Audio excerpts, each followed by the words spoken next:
Have you ever seen that video? No. Pull that video up, because it's one of my favorite. Because he might be 40, but he behaves like a boy.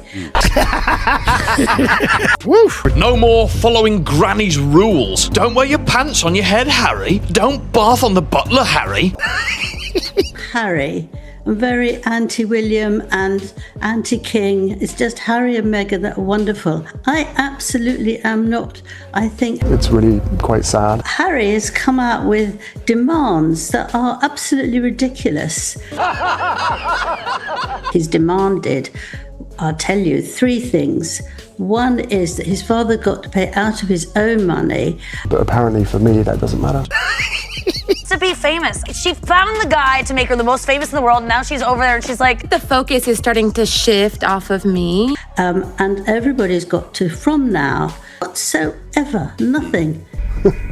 Royal watchers, hold on to your crowns, because the drama in London just hit a whole new level. Prince Harry is back in the UK, and rumors are swirling that he might finally have a face-to-face meeting with his father, King Charles. But don't get too excited just yet. This isn't your usual royal handshake moment. Angela Levin, the renowned royal biographer who spent over a year closely observing Harry and even wrote books about him and Camilla, has gone on the record with comments that are equal parts hilarious and shocking. According to Angela, Harry's so-called demands for this meeting are nothing short of ridiculous. She questions whether he even genuinely wants to see his father, or if this whole visit is more about testing boundaries and, let's be honest, causing a little chaos. And the timing couldn't be more intense. Number 2, the Buckingham Palace have got to deal with the press and any photographers because they don't want anything. King Charles is currently dealing with a persistent cancer diagnosis, something that, in most families, would be a moment to hit the reset button, to reconcile and focus on what really matters. But for Harry, Angela suggests, the drama is far from over. What makes this story even more intriguing is the tension behind the headlines. Journalists are already divided, some staunchly pro-Harry, others leaning heavily in support of William and the King, and in the middle of it all is Harry, often called the Prince of Netflix,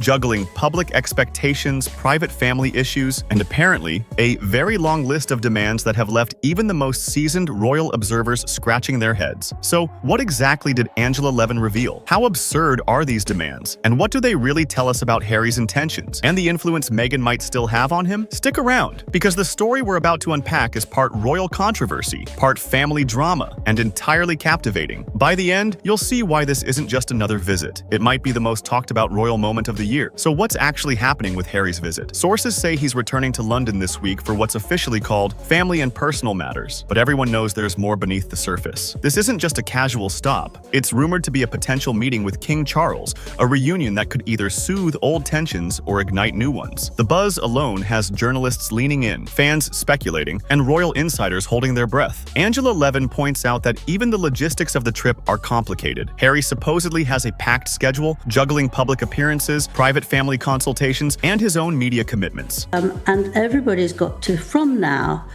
curtsy or bow to her. Now, she's done absolutely nothing. Some say he's absolutely determined to see his father, but the conditions he's reportedly insisting on make the meeting anything but simple. And with the king coming to London around the same time for routine health checkups, every detail, from who attends to how the press is handled, is under scrutiny. The tension is real. People are asking, does Harry want reconciliation, or is he testing boundaries? Does he genuinely care about repairing this family relationship, or is it about controlling the narrative, making sure the optics favor him and Meghan? Angela doesn't hold back on these questions either. She highlights that Harry's intentions seem layered and complicated, and even those who know him well find it hard to predict what he'll actually do. 3 is that Meghan has got to be given the HRH, which is her Royal Highness.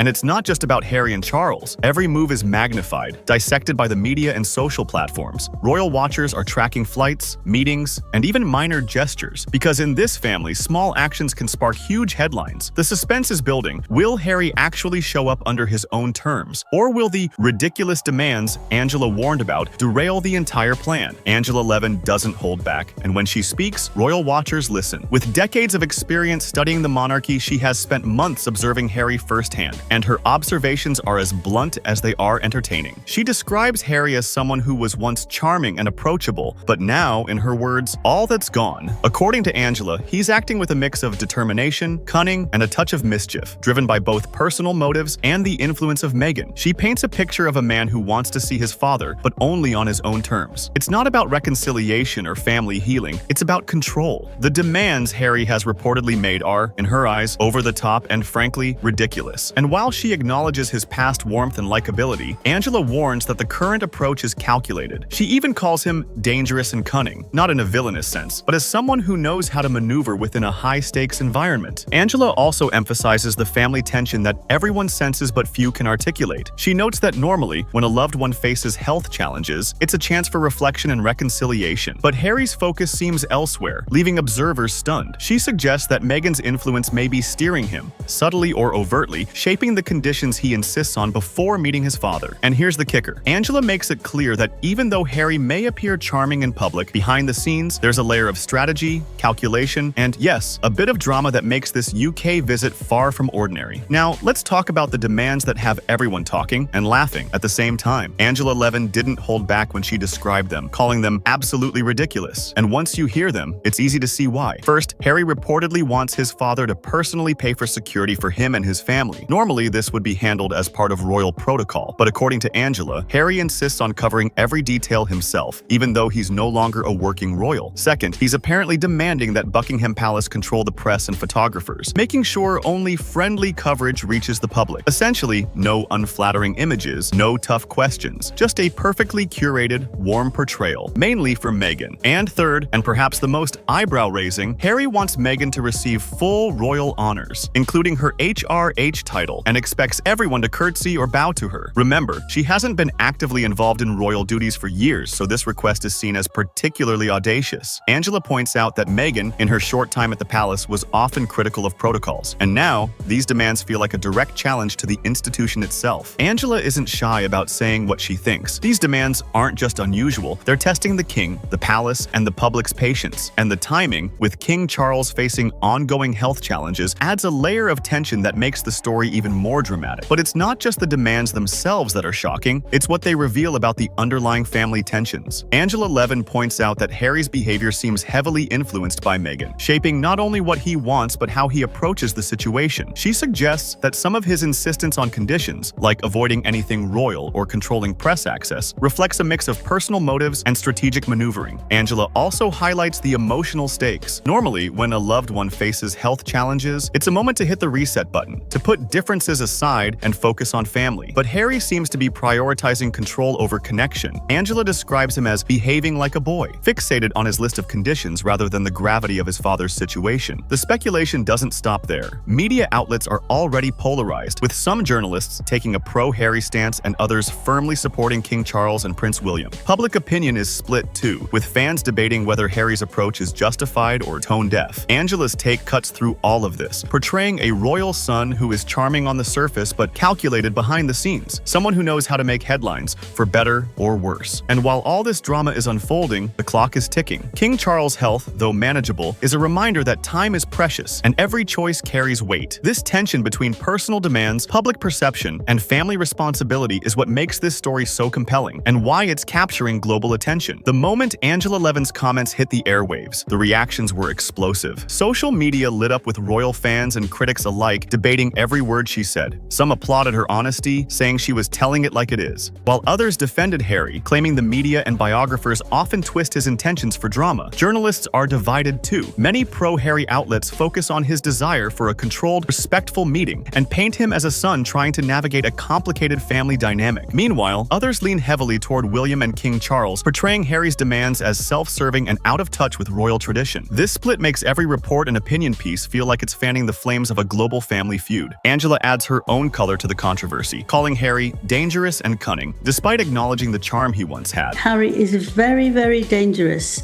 and cunning. She suggests that while he appears polite in public behind the scenes, he's strategically navigating every interaction to suit his and Meghan's agenda. This honesty, blunt as it is, has made headlines and sparked endless online debates. And it doesn't stop with royal watchers. Casual viewers are are tuning in too, fascinated by the mix of family drama, power plays, and public scrutiny. Angela's words remind everyone that in the world of royals, even a simple visit can become a spectacle filled with tension, strategy, and shock value. Amid all the drama, it's important to remember the backdrop: King Charles's health. Angela Levin reassures viewers that while he has a persistent form of cancer, it's manageable, and he could live for many more years with proper care. Still, the reality of his condition adds a serious layer to the story, one that makes Harry's demands feel even more striking. Angela highlights the irony. This is a moment when most families would press pause on conflict, reflect, and focus on being together. But instead, the spotlight is on conditions, press control, and royal honors. Even though Charles is coming to London for routine doctor visits, every move is exhausting and stressful, not just physically but emotionally, given the family tension. This contrast between a father facing health challenges and a son seemingly preoccupied with optics and control is exactly what makes the story so compelling. It's a reminder that behind the headlines and viral clips, real emotions, complicated relationships, and human stakes are at play. And as Angela points out, while Harry might be in his 40s, the behavior she describes feels less like a mature reconciliation and more like a test of patience, timing, and influence, a test that has everyone watching with bated breath.